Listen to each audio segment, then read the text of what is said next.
It didn't take long for me to realize that my freshman college roommate was a very strange guy. But that wasn't all that surprising, as I had heard about plenty of people that got saddled with weirdos as roommates their first semester of college.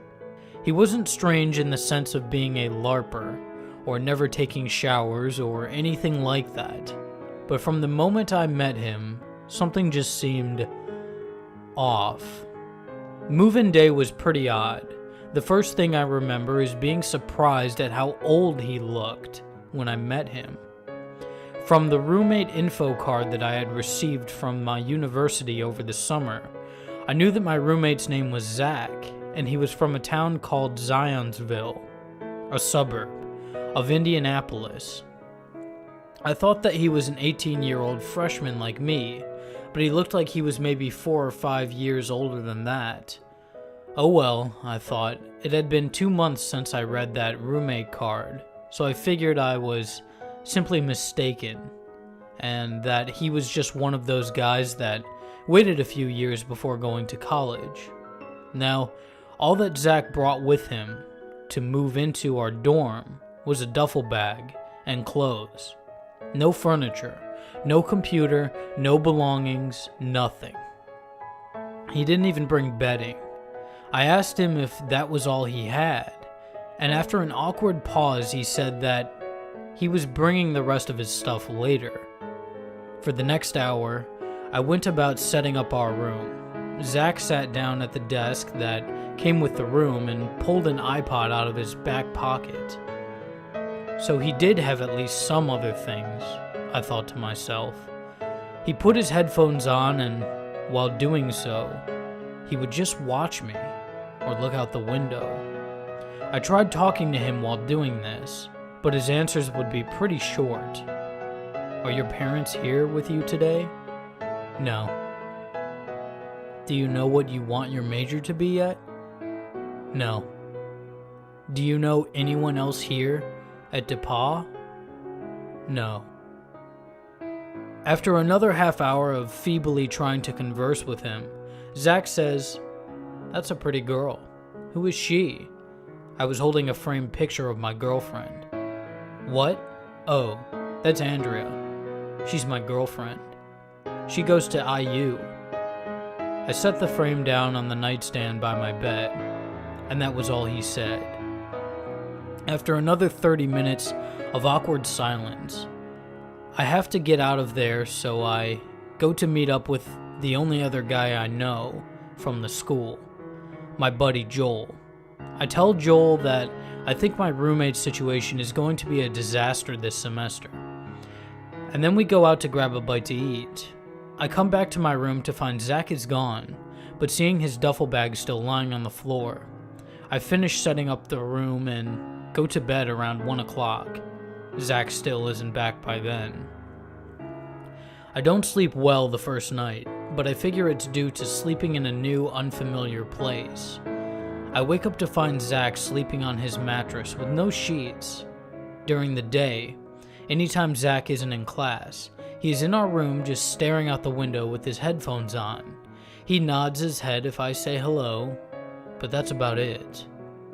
I try having Joel over to our room one night, but Zach is there, and it gets awkward fast because he just keeps looking out our window, listening to his music, the whole time we are there. After attempting to watch a movie for about 15 minutes, Joel makes an excuse to be somewhere else. Frustrated, I angrily ask Zach, "Why do you just stare out that window all the time?"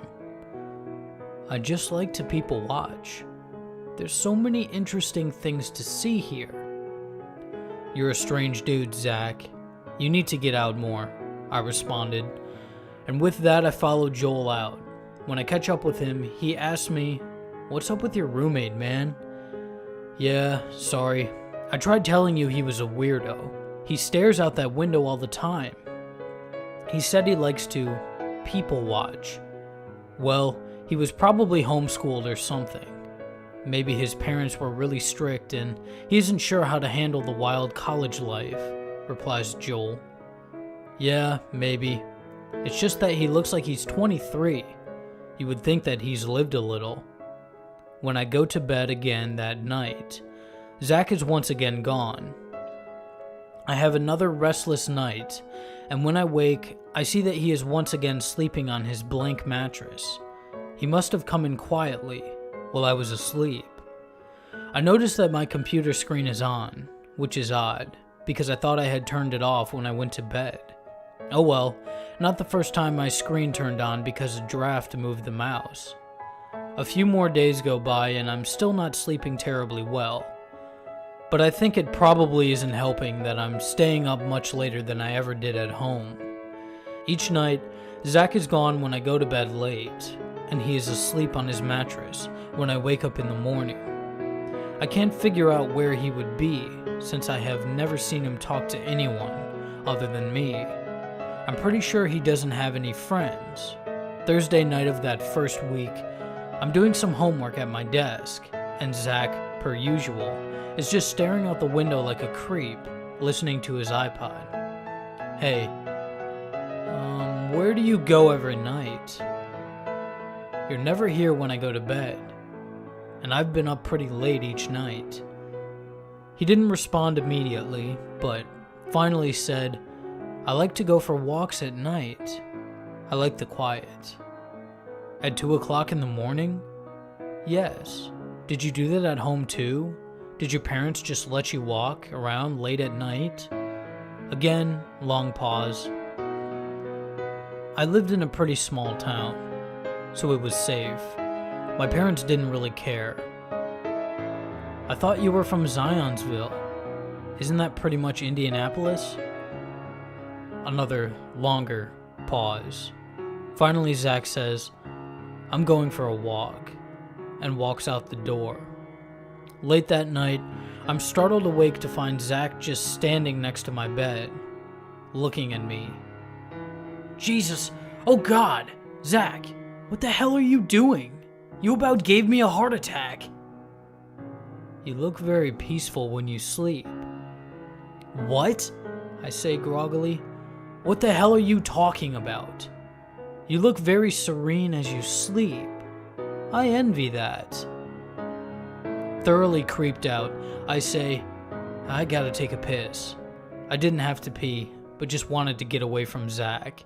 I go to Joel's room and tell him what just happened. It's about 3 in the morning, so I'm not sure Joel is completely coherent, but he lets me crash on his couch.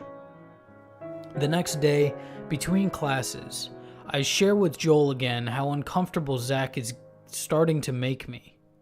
Have you tried Googling him? Asks Joel. He's got to have a Facebook page or something online. Maybe you can find something out about that creep. Yeah, I'll check it out when I get back to my computer. After another class, I return to my room. Fortunately, Zach was at class. I typed Zach, Zionsville, Indianapolis, into the search bar on Google. Google finds thousands of web pages instantly, but I stare in disbelief at the top listing. Zionsville teenager, Zach, stabbed to death, culprit still missing. I click the link and see an article from the Indy newspaper about the brutal murder of my roommate, who was repeatedly stabbed to death in his bedroom 2 weeks ago. They show Zach's senior photo. It is not the same person that I've been sharing a room with for the past week. I close the browser and sprint to Joel's room, but he has classes until 4 o'clock. Wanting to be out of our dormitory, I text him, saying to meet in the student commons after his class. I don't want to be anywhere near my room if Zach should return in the meantime. Joel finally meets me in the student commons and I tell him everything. I'm trying not to make a scene, but as I'm sharing the story of sleeping in the same room as a murderer for a week, I began to break down and sob. I can tell that Joel is still unsure until I pull up the news article on his phone. Then his face turns grim. He says it's probably best if we go to the police in person and tell them everything. Joel doesn't have a car on campus, so we just have to go back to my room to get my keys.